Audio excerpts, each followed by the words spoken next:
800, 900, 950 বছর পর্যন্ত মুসলমান শাসন করেছে। ভারতবর্ষের এমন কোনো অলি গলি নাই যেখানে মুসলমানদের স্মৃতি নেই, পদচিহ্ন নাই। অথচ সেই ভারত থেকে শাসকরা ঘোষণা দিছে এদেশে মুসলমান থাকবে না, রাখবে না। আপনি চিন্তা করতে পারছেন? অথচ দীর্ঘদিন পর্যন্ত আমরা শাসক ছিলাম, এই কথা আমরা কোনোদিনও বলি নাই যে কোনো বিজাতি রাখবো না, কোনোদিন বলি না। বরং আওরঙ্গজেব বাদশাহ আলমগীর রহমতুল্লাহ আলাই, যাকে আমরা জিন্দা পীর বলি, জিন্দা পীর আলমগীর রহমতুল্লাহ আলাই 50 বছর, প্রায় 50 বছর। কত বছর ভাই? 50 বছর। 50 বছর শাসক ছিলেন একটানা। তার অধিকাংশ সেনাপতি, অধিকাংশ মন্ত্রী পরিষদের দায়িত্বশীল ছিল হিন্দু, অধিকাংশ হিন্দু ছিল। তিনি অত্যাচার অবিচার করেন নাই, অবহেলাও করেন নাই, অপমানিত করেন নাই। তাদের সম্মান দিয়েছেন, সম্মানের আসীনে আসীন করেছেন। আপনারা জানেন এই বাবরি মসজিদের বহুত ইতিহাস। এই বাবরি মসজিদ করছে বাদশাহ আলমগীর রহমতুল্লাহ আলী। বাদশাহ বাবর তো মুঘল সাম্রাজ্যের গোড়াপত্তন করেছেন, প্রতিষ্ঠাতা বাদশাহ বাবর।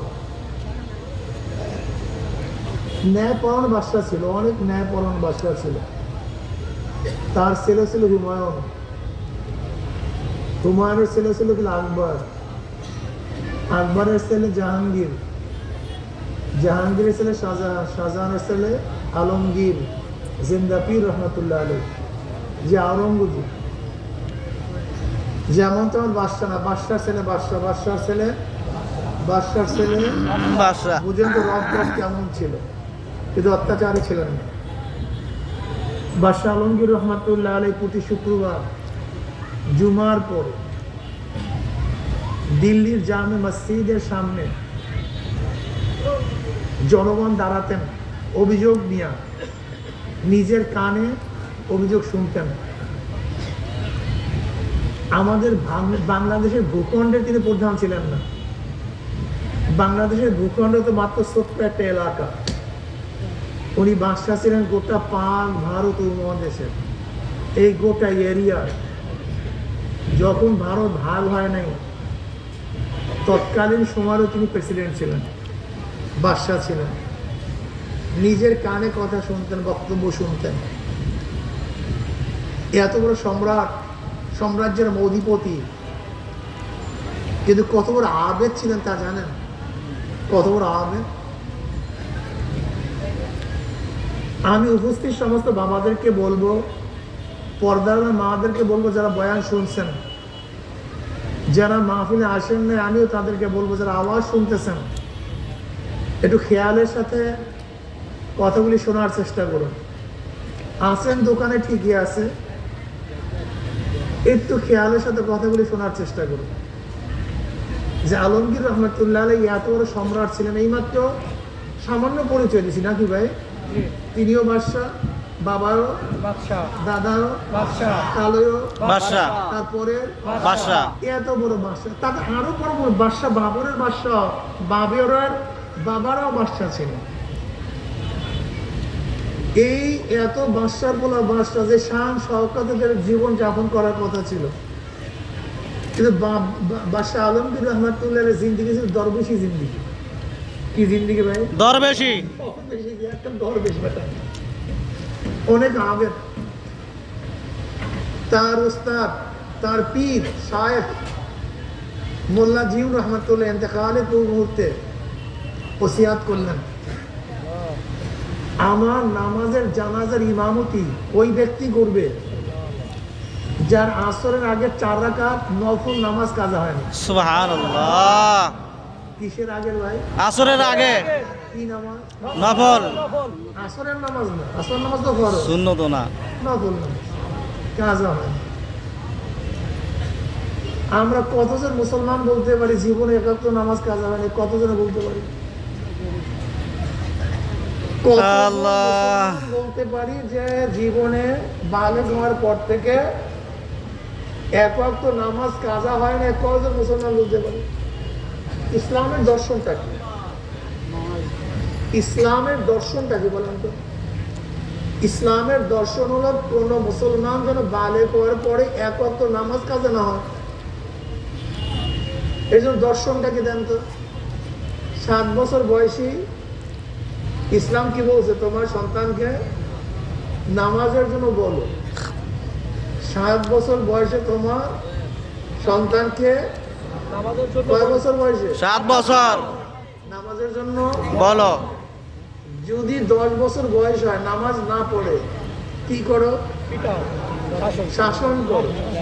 তার মানে এখনো বালেগ হয়নি, এখনো বালেগ হয় নাই। হয় নাই। যেন বালেগ হওয়ার পরে এক ওয়াক্ত নামাজ কাজা না হয়। এই যে বালেগ হওয়ার আগেই তাকে প্রস্তুতি নিচ্ছে। 7 বছর থেকেই শুরু করছে ব্যাপারটা। কয় বছর থেকে? 7 বছর। যেন বালেগ হওয়ার পরে একদিনও নামাজ কাজা না হয়। সিস্টেমটা দেখছেন কত সুন্দর সিস্টেম। তাই শুরু করছে। কয় বছর? 7 বছর। তাই তো 7 বছর এদের থেকে শুরু করে। 7 বছর বয়স 8 বছর, এই তো তাই শুরু করে। এদের থেকে অভ্যাসটা শুরু হয়। 10 বছর বয়সে নামাজ না পড়লে যদি উত্তম মধ্যম শুরু হয়, শাসন শুরু হয়, তখন ওর মনের মধ্যে গেঁথে যাবে যে এই কাজটা জরুরি, এরকম করতে হবে। আপনি যাবেন আরবের দেশে। আমি একবার কাতারে গেলাম। ওরা তো ফজরের নামাজ আউয়াল উঠতে পড়ে একেবারে যা অক্ত শুরু হওয়ার সাথে সাথেই তারা কিন্তু আজান দেয় এবং 15 মিনিটে পাঠায় নামাজ পড়ে। আমাদের সেবারে 1-1.5 ঘন্টা আগে তারা নামাজ পড়ে। এই ছোট বাচ্চা, এরকম ছোট বাচ্চা দেখতে পাচ্ছি হাজির।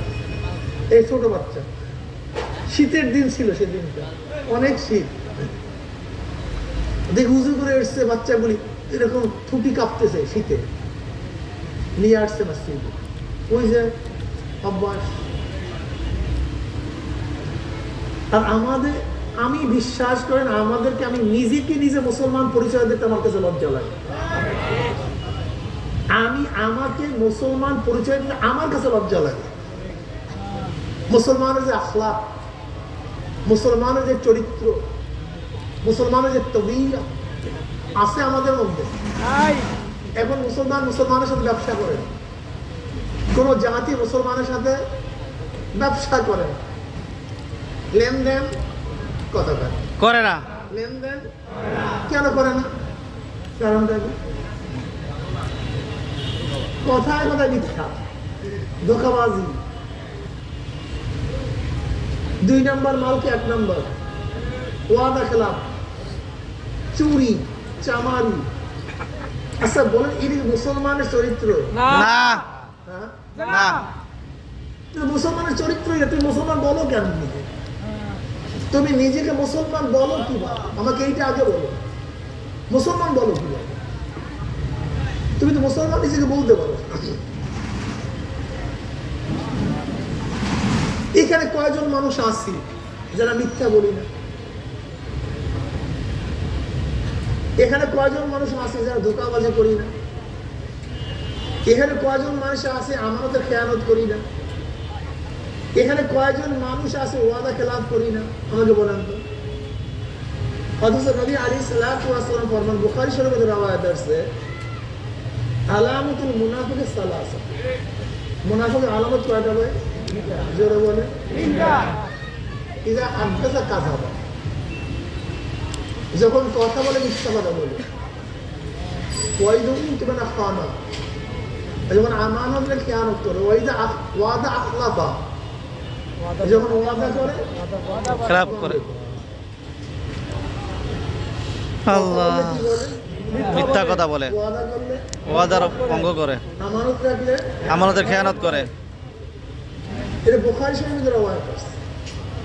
মুসলিম শরীফের রওয়ায়াতের মধ্যে আসছে, ওয়া ইন সাল্লা ওয়া সামা, ওয়া ইন সাল্লা আওসামা, যারা মিথ্যা বলে, ওয়াদা খেলাফ করে, আমানতের খেলাফ করে, আমানতকে রক্ষা করে না, খেয়ানত করে, এই তিনটা গুণ যার মধ্যে আছে, সে যদি নামাজও পড়ে, রোজাও রাখে, তারপরে সে মুনাফিক।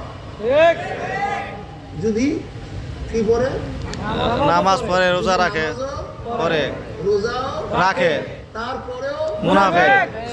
এখন দেন কয়জন মুনাফিক, কয়জন মুমিন বলেন তো?